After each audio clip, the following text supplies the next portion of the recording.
Hello MBS parents, cat का answer की out है। आप में से कुछ स्टूडेंट्स ने देख लिया हो और कुछ शायद अभी भी डरे हुए बैठे हुए हैं, जैसा कि स्टूडेंट्स का रिस्पांस है कि सर अभी तक मैंने चेक ही नहीं किया। हो सकता है चेक करने के बाद भी चेक ना किया कह रहा हूँ।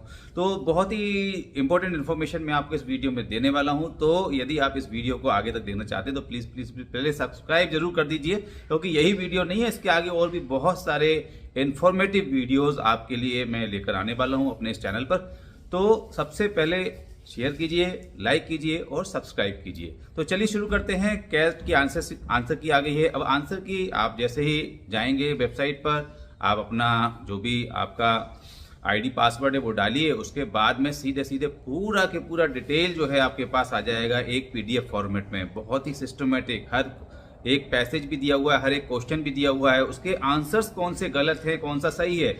नीचे कॉर्नर पे आप देखेंगे कि आपका जो आंसर है, आपने क्या आंसर किया था और एक्चुअल आंसर क्या है, यदि आपने अटेम्प्ट किया भी था या नहीं किया था, वो सब डिटेल निकल के यहाँ पर आ रही है, बहुत ही सिस्टमेटिक। यदि आप इससे मैच करेंगे तो अब पूरा कंपेयर करने के बाद में एक वाइज स्टूडेंट यदि आप हैं तो आपका एक्चुअल स्कोर आपके हाथ में है कि आप कैट में क्या करके आए हैं। उसी के अकॉर्डिंग प्लान कर लीजिए। जैसे कि होता है कि भाई कॉलेजेस बोल रहे हैं कि हम अपनी एडमिशन विंडो बंद करने वाले हैं, तो यदि आपको लगता है कि उसके अकॉर्डिंग आपका स्कोर है मैच करने के बाद, तो डेफिनेटली आप वहां पर एप्लीकेशन डालिए। अदरवाइज आगे आपको मालूम ही है क्या करना है, बहुत सारे और भी एग्जाम्स हैं, उसमें एफर्ट्स लगाइए और बेटर स्कोर के लिए प्रयास कीजिए। अब मुद्दा क्या है?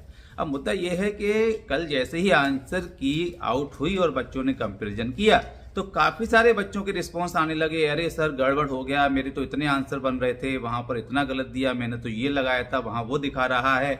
भाई आंसर की नहीं हो गया कैट का, ईवीएम मशीन हो गया इलेक्शन का। जैसे कि मतलब होता है ना कि भाई अब अपन गड़बड़ हो गया तो क्या करें, तो ब्लेम अपन दूसरे पे देने लगो। तो ये कंडीशन नहीं है। देखिए बहुत ही सिस्टमेटिक कैट का एग्जाम होता है, फॉल्टलेस होता है। मैं तो ये मानता हूं कि ऑल ओवर इंडिया में ऐसा कोई एग्जाम ही नहीं है जिसमें इतना एक्यूरेसी हो, इतना सिस्टम अरेंजमेंट प्रॉपर जो होते हैं वो कैट से बेटर किसी में नहीं होते। तो यहाँ पर आंसर की एक्चुअल है, रियल है, आपने जो किया है। यदि आप एक वाइज स्टूडेंट हैं, ऑनेस्ट स्टूडेंट हैं, तो समझदारी से उसको मैच कर लिया होगा, और मैच करने के बाद जो आपको सामने निकल के आ रहा है ना, वही आपकी रियलिटी है। अब हो सकता है कि आप खुद को या तो भ्रम में रखे हुए हैं, या अपने फैमिली को भ्रम में रखना चाहते हैं, या अपने फ्रेंड्स को भ्रम में रखना चाहते हैं कि अब किसी को कैसे बताएं कि मतलब वाहवाही तो बहुत चल रही थी कि भाई कैट का एग्जाम जबरदस्त किया है, 60 में से 100 क्वेश्चन सॉल्व कर दिए। कई लोग ऐसा बोलते हैं 60 में से 60 क्वेश्चन सॉल्व कर दिए। तो क्वेश्चन जिसने 20-25 भी किए होंगे वो ठीक है, लेकिन आंसर की से मैच करने के बाद में एक्चुअल में रियलिटी में यदि आप देख रहे हैं कि आपका जो भी स्कोर आ रहा है वही रियलिटी है, अब उसके बेसिस पे आगे प्लान कर लीजिए। यदि यहीं पर क्लोज करके आगे एडमिशन लेना चाहते हैं तो देख लीजिए कि आपका क्या परसेंटाइल है, 95 है, 90 है, 80 है, 70 है, 60 है, 40 है। उस हर विंडो में कुछ ना कुछ कॉलेजेस हैं, उनके लिए आप सोच सकते हैं। अदरवाइज आने वाले एग्जाम्स हैं, जेट और स्नैप काफ़ी सारे स्टूडेंट्स ने फिल किया हुआ है जो भी मेरे कांटेक्ट में है, तो उसमें अच्छी मेहनत कर लीजिए। और उसमें मेहनत करने के बाद में यदि और भी आगे लगता है तो सीयूईटी या सीमेट या दोनों का कंबाइंड जो भी होने वाला है उसके लिए मेहनत कीजिए, क्योंकि वो एग्जाम थोड़ा कंपेरेटिवली ईजी होता है, वहां से भी आप अच्छा स्कोर कर सकते हैं। तो ओवरऑल एक्चुअल में यदि आप वास्तव में एक ऑनेस्ट स्टूडेंट हैं तो रियलिटी आपके हाथ में है, उस रियलिटी के अकॉर्डिंग ही आपको प्लान करना है। ऐसे अब ये इधर उधर की ब्लेम लगाने से कुछ होने वाला नहीं है, उससे आपका करियर बनने वाला नहीं है। आपका करियर है आपके हाथ में, आपके हाथ में मतलब आपकी सोच में।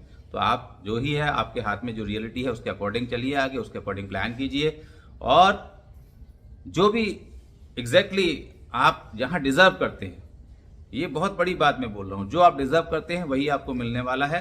तो यदि आपको लगता है कि जो डिजर्व करते हैं वहां तक अभी आप नहीं पहुंचे हैं तो डेफिनेटली आगे के एग्जाम्स के लिए जाइए, या फिर ड्रॉप देके अगले साल के लिए लग जाइए।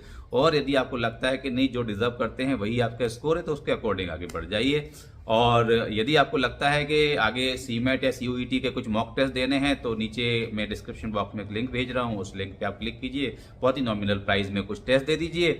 यदि आपको लगता है कि कुछ कॉलेजेस आप सर्च कर रहे हैं, कुछ कॉलेजेस में कंपैरिजन में लेके डाउट है कि ये लूं या ये लूं, 80 परसेंटाइल प्लस तो आ रहा है, लेकिन इन 4 कॉलेज में से कौन सा बेस्ट होगा, या मेरा 70 परसेंटाइल तो आ रहा है, इन 4 कॉलेजेस में कौन सा बेस्ट होगा, या फिर कौन सा कॉलेज कौन से स्पेशलाइजेशन है, स्ट्रीम के लिए रिनाउंड है, इस तरह की कुछ इन्फॉर्मेशन या कॉलेज एडमिशन में आप मेरी हेल्प लेना चाहते हैं तो नीचे नंबर दिया हुआ है, उस पर आप मुझे कॉल या व्हाट्सएप कर सकते हैं। आप सभी को गुड विशेष, आपका अच्छे कॉलेज से अच्छा एमबीए करने का अच्छा वाला ड्रीम जल्द से जल्द पूरा हो। इस गुड विशेष के संग अगले वीडियो में फिर मिलते हैं। Thank you very much.